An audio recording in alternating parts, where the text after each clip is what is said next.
नमस्कार, माझे संपूर्ण नाव रुद्रा धोंडीबा मदने आहे. मी इयत्ता 9वी अ मध्ये शिकत आहे. माझ्या शाळेचे नाव श्री समाजसेवक Shivajirao Jedhe English medium school आहे. 7 जानेवारी 2025 रोजी एक मित्र एक वृक्ष या संस्थेने येथे एकूण 100 झाडे लावली होती आणि ती झाडे प्रत्येक विद्यार्थ्यांना वाटून दिली होती. तर हे माझे झाड आहे. माझ्या झाडाचे नाव पिंपरण असे आहे.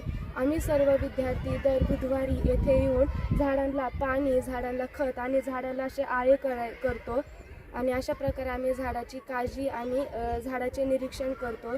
जसं झाडावर कोणते पक्षी येतात, झाडांची पालवी कशी फुटली हे सगळं बघतो. माझ्या झाडाचे वैज्ञानिक नाव फायकस रिलिजियोसा असे आहे. माझ्या झाडाचे वैशिष्ट्य सांगायचे झाले तर हे एक पवित्र आणि औषधी गुणधर्म असलेले भारतीय झाड आहे, जे भरपूर ऑक्सिजन देते. अनेक आजारांवर जसे दमा, सर्दी, त्वचा रोग यांवर उपाय म्हणून वापरले जाते.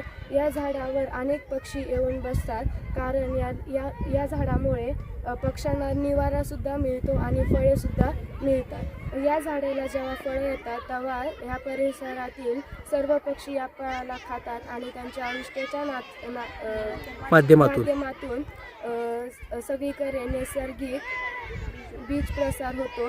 यामध्ये कावळा, चिमणी, बुलबुल असे पक्षी येऊन बसतात. तर अशा प्रकारे माझ्या झाडाची माहिती आणि हे माझे झाड आहे पिंपळ. म्हणून आपण हे झाड लावले पाहिजे आणि त्याला जगवले सुद्धा पाहिजे. धन्यवाद.